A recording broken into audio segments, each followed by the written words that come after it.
Hello guys, আজকের ভিডিওতে আমি আপনাদেরকে দেখাবো যে গাইস ইউটিউব ওপেন প্রবলেম। তো গাইস 2025 সালে নতুন একটি আপডেট এসেছে যে ইউটিউব ওপেন হচ্ছে না। তো আপনারা যদি ইউটিউব ওপেন করেন এরকম একটি ইন্টারফেস চলে আসতেছে যে সুইচ টু youtube.com প্রবলেম। তো গাইস আজকের ভিডিওতে আমি আপনাদেরকে দেখাবো যে গাইস কিভাবে আপনারা এই প্রবলেমটি পার্মানেন্ট সমস্যার সমাধান করবেন। তো গাইস আপনারা দেখতেই পারলেন আমি আমার ইউটিউব অ্যাপসটি ওপেন করলাম। এই প্রবলেমটি হচ্ছে যে সুইচ টু youtube.com প্রবলেম। আমার কিন্তু ইউটিউব ওপেন হচ্ছে না।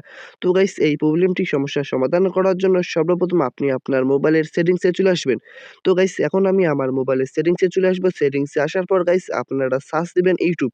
তো আমি সেটিংসে চলে আসলাম। সেটিংসে এখন সার্চ দেবো ইউটিউব। ইউটিউব সার্চ দেওয়ার পর গাইস আপনার ইউটিউব লোগোটি চলে আসবে। তো গাইস আপনারা ইউটিউবে ক্লিক করে দেবেন। তো ইউটিউবে ক্লিক করে দেওয়ার পর নতুন একটি ইন্টারফেস চলে আসবে। তো গাইস তারপর আপনারা কি করবেন, এখানে দেখবেন যে গাইস একটা অপশন আছে যে স্টোরেজ অ্যান্ড ক্লিন। তো গাইস আপনারা এই অপশনটিতে ক্লিক করে দেবেন।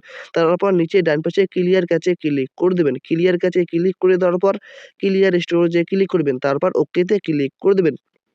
তারপর এখান থেকে পুরো ব্যাক করে চলে আসবেন।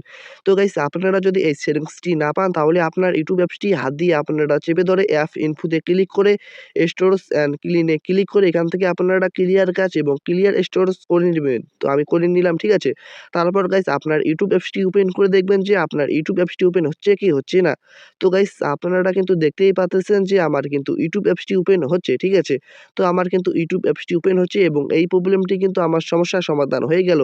তো গাইস এরপরেও যদি আপনার এই প্রবলেমটির সমস্যার সমাধান না হয় তাহলে গাইস আপনারা কি করবেন, আপনি আপনার মোবাইলের প্লে স্টোরে চলে আসবেন। প্লে স্টোরে এসে গাইস আপনারা সার্চ দেবেন ইউটিউব।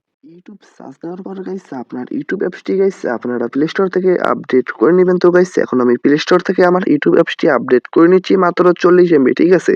তো গাইস আপনার ইউটিউব অ্যাপসটি আপনারা প্লে স্টোর থেকে আপডেট করে নেওয়ার পর গাইস আপনারা ওপেনে ক্লিক করে দেবেন। তো গাইস আমার কিন্তু এই ইউটিউব অ্যাপসটি আপডেট করা হয়ে গেল। এখন আমি এই উপরের এই ওপেন অপশনে ক্লিক করে দেবো। ওপেনে ক্লিক করার পর গাইস আপনারা দেখতেই পাচ্ছেন আমার কিন্তু ইউটিউব অ্যাপসটি ওপেন হচ্ছে, আগে থেকেই কিন্তু ওপেন হচ্ছে।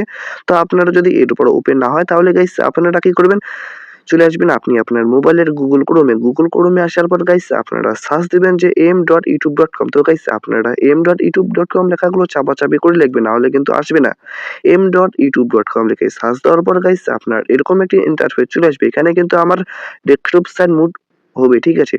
তো গাইস দেখতেই পাচ্ছেন আমার কিন্তু কম্পিউটারের মতো করে দেখা যাচ্ছে এবং গাইস আপনার যদি এরকম ইন্টারফেস চলে না আসে, এরকম ইন্টারফেস চলে আসে, তাহলে গাইস আপনারা কি করবেন, উপরে ডান পাশে 3 ডটে ক্লিক করবেন। উপরে ডান পাশে 3 ডটে ক্লিক করার পর এখান থেকে ডেস্কটপ সাইট টিক মার্ক দিয়ে দিবেন, ঠিক আছে। টিক মার্ক দিয়ে দিলে আপনার এরকম ইন্টারফেস চলে আসবে। তারপর গাইস আপনারা কি করবেন, আবারও উপরের এই 3 ডটে ক্লিক করবেন। আবারও উপরের এই 3 ডটে ক্লিক করে দেওয়ার পর করে দেবো উপরের 3 ডটে ক্লিক করে দেওয়ার পর নিচে দেখবেন যে গাইস একটা অপশন আছে যে অ্যাড টু হোম স্ক্রিনে ক্লিক করে ইনস্টলে ক্লিক করে দেবেন। ইনস্টলে ক্লিক করে দেওয়ার পর গাইস দেখবেন যে আপনার ইউটিউব অ্যাপসটি এখানে ডাউনলোড হবে। ডাউনলোড হওয়ার পর গাইস আপনারা কি করবেন, আবারও উপরে ডান পাশে 3 ডটে ক্লিক করবেন। 3 ডটে ক্লিক করার পর এখানে দেখবেন যে গাইস একটা অপশন আছে, সেটা হচ্ছে যে ওপেন ইউটিউবে ক্লিক করে দেবেন। তো গাইস এখন আমি আমার এই ওপেন ইউটিউবে ক্লিক করে দেবো। ওপেন ইউটিউবে ক্লিক করে দেওয়ার পর গাইস আপনার ইউটিউব অ্যাপসটি এখান থেকে ওপেন হয়ে যাবে। দেখতেই পারলেন গাইস আমার কিন্তু ইউটিউব অ্যাপসটি ওপেন হয়ে গেল। তো গাইস আমার কিন্তু আগে থেকেই কিন্তু ওপেন হয়ে গিয়েছে। তো গাইস দেখতেই পারলেন এখন কিন্তু আপনারও প্রবলেমটাই সমস্যার সমাধান হয়ে যাবে। তো গাইস এইভাবে যদি আপনি আপনার মোবাইলে এই সেটিংসগুলো যদি করেন গাইস আপনারও কিন্তু এই প্রবলেমটির সমস্যার সমাধান হয়ে যাবে। তো গাইস এখন কিন্তু আপনারা এখান থেকে ব্যাক করে আপনার নরমাল ইউটিউব অ্যাপস থেকেও কিন্তু আপনারা ইউটিউব ভিডিও দেখতেই পারবেন এবং এই প্রবলেমটি কিন্তু পার্মানেন্ট সমস্যার সমাধান হয়ে যাবে। তো গাইস আপনারা দেখতেই পারলেন আমি কিন্তু এখান থেকে কিন্তু আমার ভিডিও দেখতে পারবো। তো গাইস এই ছিল আজকের ভিডিও। আর ভিডিওটা যদি ভালো লাগে প্লিজ লাইক করবেন, আর চ্যানেলে নতুন হলে প্লিজ সাবস্ক্রাইব করবেন। আর নেক্সট ভিডিও কি বিষয়ে চান কমেন্টে জানাবেন। আসসালামু আলাইকুম। আর হ্যাঁ, আপনাদের মোবাইলে নতুন আর একটা ইউটিউব অ্যাপস আসবে, চাইলে আপনারা ওই অ্যাপস থেকেও আপনার ইউটিউব ভিডিও দেখতে পারবেন।